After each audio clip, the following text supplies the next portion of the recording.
You're listening to an Airwave Media Podcast. Feel like who art Ed? We'll try to slice it. Who art Ed? Mr. Wood art Ed me. Good. Either way, it's ambiguous. It works on so many levels. I know. That's off to a great start. Welcome to Who Arted, where we explore visual arts in an audio medium. I'm your host, Kyle Wood, and for this week's Fun Fact Friday, we're going to be talking about Edmonia Lewis and the Death of Cleopatra. I guess I should say right from the start, Edmonia Lewis did not kill Cleopatra, had nothing to do with it, lived thousands of miles and thousands of years apart. In the 1876 Centennial Exhibition in Philadelphia, Pennsylvania, critics were stunned by a 2-ton marble sculpture produced by Edmonia Lewis. The work was the Death of Cleopatra, but after that exhibition, it was found in a series of unusual turns in the life of an artwork. Lewis had quite an interesting life herself. She was born on or around July 4th, 1844. Her father was of Haitian descent and her mother Native American.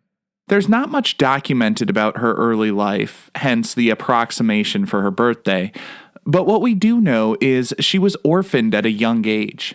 It can be difficult to separate the woman from the legend, but she was said to have been raised by the Ojibwa and given the name Wildfire. She eventually went to Oberlin College in Ohio, which was the first college to accept students of all races, but her time there was not exactly peaceful. She later said she felt she had no choice but to go to Europe because of the way that she was treated as a person of color in America. While America has always had problems related to race and racism, Lewis was born during the run-up to the Civil War when these issues were boiling over. Now, this is supposed to be a fun fact mini-episode, so I don't want to dive too deep into her whole life story and awful life experiences. Back to the lighter topic of the Death of Cleopatra. The sculpture was neoclassical. Neo meaning new and classical meaning the exact opposite of new. The style was all about rediscovering the ancients, so historical figures were popular subjects along with themes from literature. As I said, Lewis grew up in America, but she had left to go to Europe. She exhibited her work in the Philadelphia Centennial Exhibition, but she still lived in Rome. Now, I don't know how many of you have tried to carry a 2-ton marble sculpture across the Atlantic, but I think it's safe to say nobody really wants to do that. After the show, Edmonia decided it was too much trouble to take that work back home and had it put into storage in Chicago. Somehow, it wandered out of storage, as giant sculptures are wont to do, and it made its way into a saloon in 1892.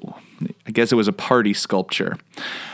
From there, a gambler and racehorse tycoon got a hold of it. Blind John Condon took the statue to use as a gravestone for his favorite horse, named Cleopatra. Then in the 1970s, the racetrack was turned into a United States Postal Service facility, and Cleopatra had to go. The statue was shipped off to a storage yard where I guess a Boy Scout troop decided it was time to do a little DIY restoration. I guess I missed that merit badge back when I was a scout. Shockingly enough, the untrained children made some questionable choices, painting the sculpture all white. Finally, in the 1980s, a biographer studying Edmonia Lewis starts looking around for clues as to the whereabouts of this statue.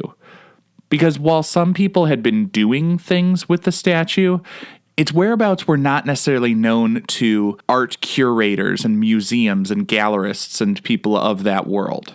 It just was kicking around with people who needed some way to remember where their favorite horse was buried.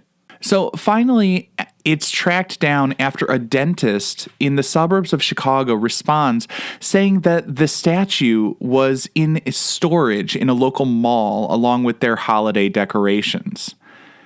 It took a lot of work and about $30,000, but Edmonia Lewis's sculpture, The Death of Cleopatra, has been professionally restored to its former glory, and now it resides at the Smithsonian Museum of Art. This concludes this week's episode of Who Arted. If you found this tolerable, please like and subscribe on Apple Podcasts, Spotify, or wherever you're listening. You can find images of the work being discussed this week and every week in the show notes, on Twitter at WoodArtEd, and on the website whoartedpodcast.com. Podcast done.